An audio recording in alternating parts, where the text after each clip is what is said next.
On this Tuesday night, Canada's inflation rate slides to a 2-year low. But it doesn't mean much with the high cost of living. It seems to just have been worse and worse. Mounting questions about the Bank of Canada's strategy to cool inflation. Ontario's vow to improve its child welfare system, the proposed measures, and what's still missing. Miscarriage of justice in Manitoba. Hopefully I can move on from here on. The life-changing decision 2 Indigenous men convicted of murder have waited 50 years for.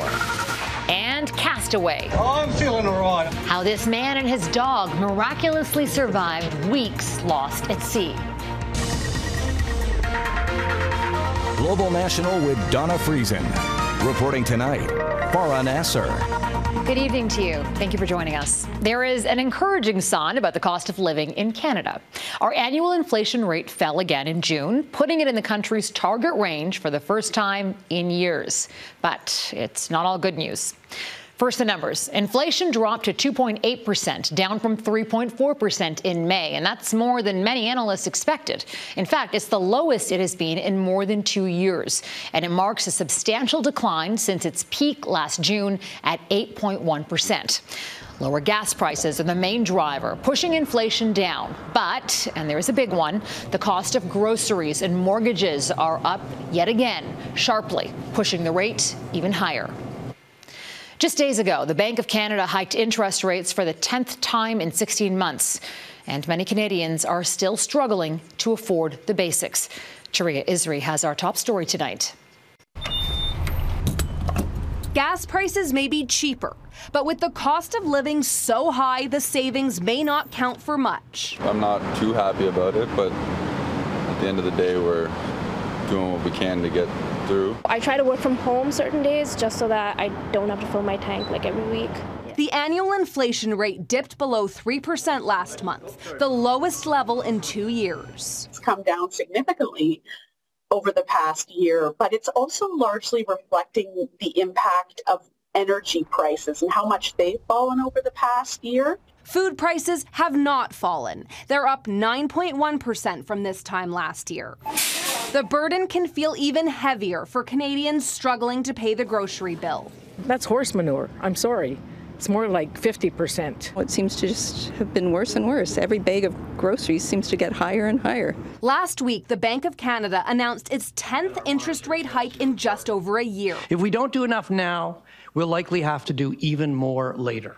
Raising it to 5%, a 22-year high, all in an effort to tame stubborn inflation. But higher borrowing costs are hurting Canadians carrying debt and homeowners with variable mortgages. What's a real problem for the bank here now is that as you raise interest rates, of course, the mortgage portion of home ownership costs gets more and more expensive. Mortgage interest costs have increased 30% year over year, which is fueling inflation and concerns the central bank's approach is having the opposite effect. There are a lot of questions around how the Bank of Canada is conducting monetary policy, whether its diagnosis of inflation is actually correct, and whether interest rates are the right remedy. The Bank of Canada is adamant it will keep raising interest rates until inflation reaches 2%. It plans to hit that target by 2025, signaling more tough times between now and then. Farah? Touria Izri in Ottawa. Thank you for that, Touria. And if you're a tenant, it comes as no surprise that rent is expensive. And a new report from the Canadian Centre for Policy Alternatives suggests the cost in every province is far outpacing the rate of minimum wage. In Canada's biggest cities like Toronto and Vancouver, even 2 minimum wage earners can't afford a 1-bedroom apartment without spending more than a third of their income. As Seán O'Shea explains, it all points to life getting harder for those already struggling the most. Anyone trying to find an apartment in a big city knows it. Rents are getting more expensive, and finding a place to live when you have a low income is not easy. And that's why so many tenants end up living in places that have very bad conditions. They know, they see the moment they're going to rent, but they have no other choice. For those earning some of the lowest wages, renting an apartment and having enough money for other essentials is getting beyond reach. Take Toronto, Canada's largest city. Even 2 minimum wage workers with their combined income could not afford a one-bedroom unit without spending more than 30% of their income on rent. The budget numbers look even worse for renters involved in a rent strike in Toronto. We have over 800 tenants in just these two buildings behind where we organize. I don't know anyone that pays less than 50% of their income on rent. In its new report, the Canadian Centre for Policy Alternatives calculated how much someone would need to earn to rent a two-bedroom apartment. In Vancouver, someone would need a minimum hourly wage of more than $42. In Toronto, more than $40 an hour. In Ottawa, $32. In Halifax, $27 an hour. The report shows 3 communities in Quebec requiring the lowest hourly wages to earn that two-bedroom apartment. If they're working full-time and they can't afford rent, they're eventually going to start looking to move elsewhere. And in the meantime, one economist says this is required. We need additional financial supports for renters to allow them to keep paying the bills. As finding a place to rent in cities gets harder for those earning minimum wages, researchers say, who is going to stay behind to work in those shops? Who is going to stay behind to work in the service industry? Seán O'Shea, Global News, Toronto. We have breaking news out of BC where 7,400 port workers have once again walked off the job. Yeah, baby! People are already back on the picket lines tonight. The union says the tentative agreement reached last week won't protect jobs now or in the future. The main issues are wages, contracting outside work, and automation. The failed deal included what the BC Maritime Employers Association calls a considerable hike in wages and benefits. There's some temporary relief tonight for dozens of homeless refugees who have been sleeping on the streets of downtown Toronto. 2 churches are taking them in, and the federal government has pledged more money for cities to help house asylum seekers. But advocates say it's just a temporary solution and that the government needs to do more. I hope that they call us. I hope they want to hear from us about us. I hope that they want to understand what it's really taking to take care of these people and that they will do what's right. I am a Canadian. I want to be a proud Canadian again. Staff from all 3 levels of government met today to discuss the issue. Immigration Minister Sean Fraser announced more than $200 million has been approved for interim housing solutions for refugees, with nearly half of that money expected to go to Toronto. For a year, Global's investigative unit has been exposing the concerning treatment of children in Ontario's child welfare system. Now, the Doug Ford government is pledging to crack down on foster homes and group homes that provide substandard care with tougher penalties, fines, and increased oversight. Our chief investigative correspondent, Carolyn Jarvis, is at Queen's Park in Toronto to break down the plan. Carolyn. Farah, in black and white, the Ontario government is acknowledging that it continues to hear that kids in its child welfare system are not receiving the care they deserve. So it's proposing new amendments to its child welfare laws and regulations with an aim to fix that.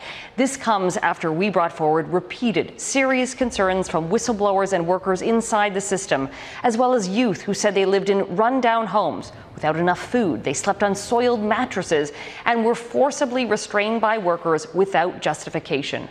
The Ford government's solution is more required visits to kids in care and enhanced powers to provincial inspectors to issue compliance orders and fines. Well, let's talk about those fines then, Carolyn. Do we have any sense of what they'll look like? Well, not for inspectors, but if a court were to find a foster care or group home company guilty of an offence, those could reach up to $250,000. And the province wants to add a whole list of prohibited practices that could face penalties. I'll share a handful of them, but just let me emphasize here, these are all things that we've heard in our reporting are occurring in recent years in Ontario's child welfare system. So, prohibited would be depriving a child of their basic needs, including food, clothing, or bedding, using racist language, abusing or spitting on kids, and using physical restraints as punishment. What's not included is how the province plans to uncover these offences. I think what these regulations does is put in a bare minimum standard. Yes, you won't die, you will eat, you will not experience, hopefully, racial slurs, but then we also need to raise the bar on what it means to care for children and youth. When you outline those requirements, I mean, bare minimum is the right word. Now, you've been in touch over the past 24 hours with several children's aid societies to gauge their reactions to these changes. And what are you hearing from them? Well, some are applauding the increased oversight, but the resounding chorus is that this doesn't address the root concern, that Ontario families are not getting the support they need to prevent kids from coming into care in the first place. It's perpetuating the use of group homes, and it's going to make some people feel it's okay to keep on using them, when it's not.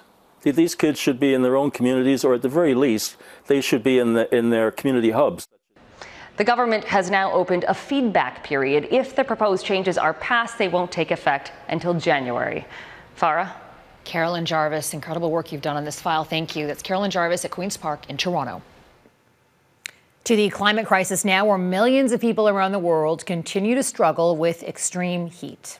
Europe's Cerberus heat wave has gripped much of the continent during peak tourism season with no end in sight. In the U.S., Phoenix has seen temperatures of 43 degrees or higher for 19 days in a row now, breaking the city's 49-year-old heat record. And in China, the historic heat caused this road to explode, with a motorcyclist narrowly avoiding the crumbling concrete. As Redmond Shannon reports, Beijing is set to host talks between American and Chinese diplomats where climate action will be a key focus. From alpine mountaintops to the outskirts of Athens, wildfires taking hold, forcing residents of all shapes and sizes to flee. A brutal heat wave spanning much of Europe, replicated across parts of the northern hemisphere. I thought last summer was hot, but this doesn't even compare, says this woman in Serbia. Across the Adriatic, Rome broke its all-time temperature record, hitting 41.8 degrees. The forecast is for more, with very little respite after dark. Repeated high nighttime temperatures are particularly dangerous for human health because the body is unable to recover from sustained heat.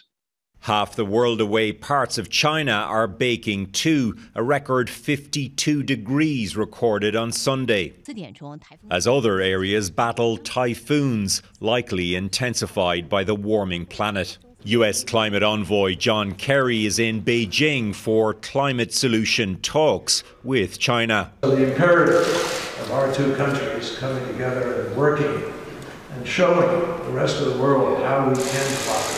The US and China are the world's two largest greenhouse gas emitters. But last week, Kerry said this about paying reparations for historic emissions. No, under no circumstances. Very good. The conflict between past and current emitters, the old world and the new, is central to tensions that have held up progress at COP climate summits. There has to be a point of compromise between US and China. Both countries have to play the compromise game. As the evidence across the globe mounts and mounts, so does the pressure on the world's two superpowers to find more common ground on the future of a shared planet. Redmond Shannon, Global News, London.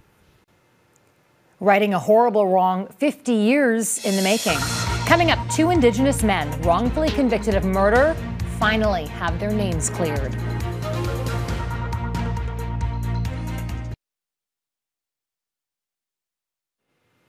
After nearly 2 weeks of protests, a blockade outside a Winnipeg landfill has now been dismantled by police. The camp had indicated that they were prepared to remove things for the city to come in and clean things up, and that's what we did today. This is long from over. This isn't done. We need to put pressure on the federal government. This premier is useless. She's useless. And we got to go above her. Protesters have been occupying the road in response to the province deciding not to search for the remains of murdered Indigenous women at another landfill. Police say there are no plans to remove a small camp that remains on the side of the road. 2 men from the Pinemutang First Nation in Manitoba are feeling relief and freedom tonight. Back in the 1970s, an all-white jury convicted Brian Anderson and Alan Woodhouse of murdering a man in Winnipeg. Last month, the federal justice minister ordered a new trial, one that advocates say was rooted in systemic racism. Global's Marnie Blunt was in the courtroom today for the emotional reaction that was decades in the making. Cheers erupted outside a Winnipeg courthouse Tuesday as Brian Anderson and Alan Woodhouse appeared outside for the first time as innocent men. Half a century later, Woodhouse can only describe their acquittal in one way.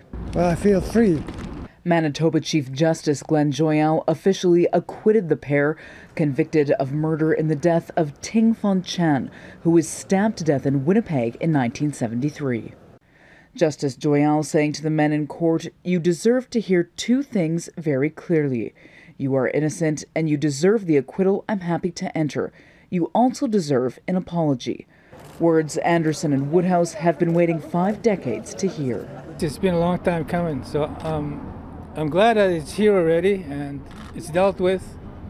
So I'd like to, hopefully I can move on from here on. And the decision even drawing some emotion from the lawyers. To hear the judge say today to Mr. Anderson and Mr. Woodhouse, "You are innocent, I accept you are innocent."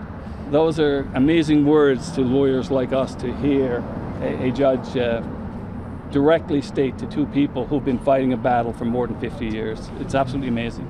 Woodhouse spent 17 years in prison and maintained his innocence for decades. Anderson spent 10 years in prison after entering into a guilty plea that his lawyers said was obtained through physical violence, intimidation, and threats from police. It's a case that leaves deep wounds that may never heal. No, I think I'm hurt too much to be angry. I'm hurt more than angry. Now in their late 60s, both men say they're ready to move forward. Well, life, I want to live too. Well, it's about time somebody believes me. I mean, it's 50 years, a long time.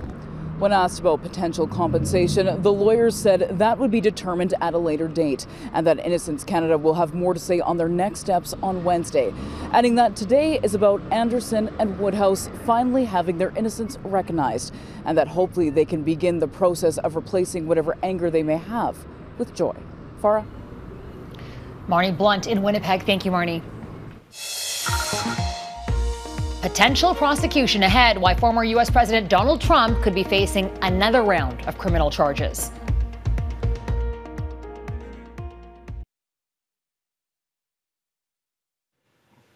In the U.S., Michigan's Attorney General has charged 16 Republicans with multiple felonies for their alleged role in a scheme to overturn the 2020 election by falsely claiming to be presidential electors.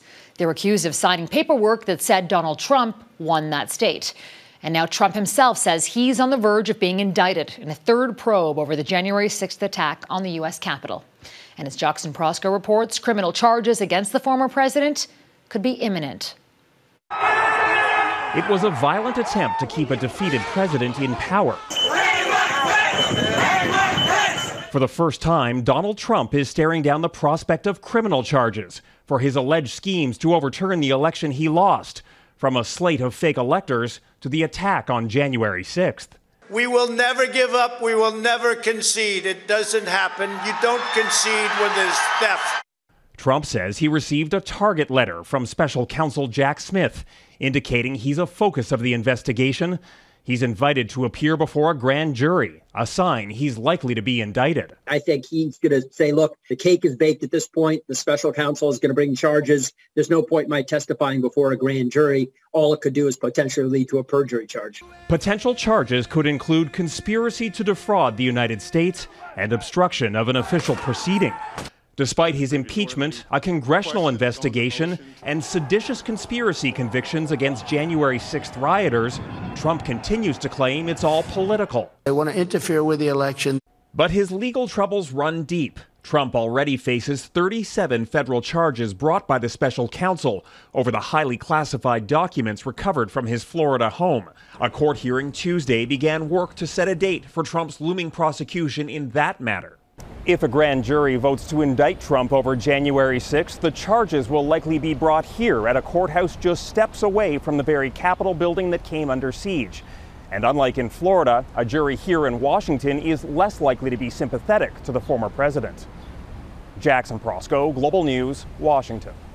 Saved at sea next, how a sailor and his dog were rescued after weeks adrift.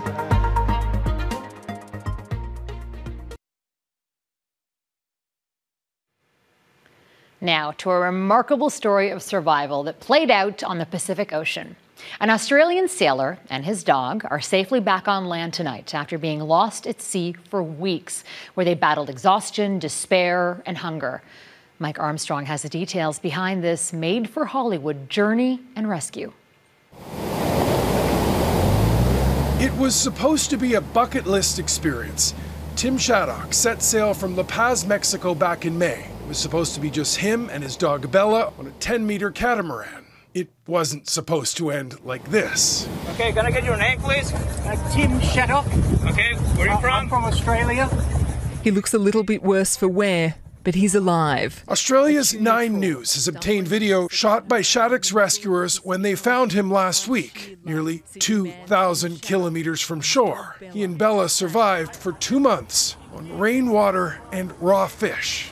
Been through a very difficult ordeal at sea, and I'm just needing rest and good food because I've been alone at sea a long time. Shaddock stepped onto dry land in Mexico Tuesday afternoon. He was greeted by the founder of the fishing company that found him. Now, Shaddock left La Paz May 1st. The destination, French Polynesia, more than 6,000 kilometers away. The trouble started May 14th. Shaddock's boat was hit by a storm. He lost electronics and started drifting. His catamaran was still sending a GPS signal until it disappeared May 20th. It was a trawler out looking for tuna that spotted Shaddock and Bella. He was in pretty bad shape. He was dehydrated, very undernourished. Oh, I'm feeling all right. I'm feeling a lot better than I was, I can tell you. Now, if Shaddock has a story of survival, it's also one of friendship. Bella was a stray he found in Mexico. He says there were very dark times at sea, and he was lucky to have a great companion. Yeah, that dog is something else, you know. I'm a bit biased, but yeah. Shaddock says he still loves the ocean, but asked if he'd be headed back out soon, he had a 2-word answer. Probably not. Mike Armstrong, Global News. And I guess that Bella probably feels the exact same way. That's Global National for this Tuesday night. I'm Farah Nasser. On behalf of our whole crew, I want to thank you so much for spending part of your evening with us. Tonight's Your Canada is this field of lupins in Goose Cove near Trinity, Newfoundland and Labrador. We love seeing your Canada, so please keep emailing us your photos to viewers@globalnational.com. Until tomorrow, take care of yourselves and each other. Good night.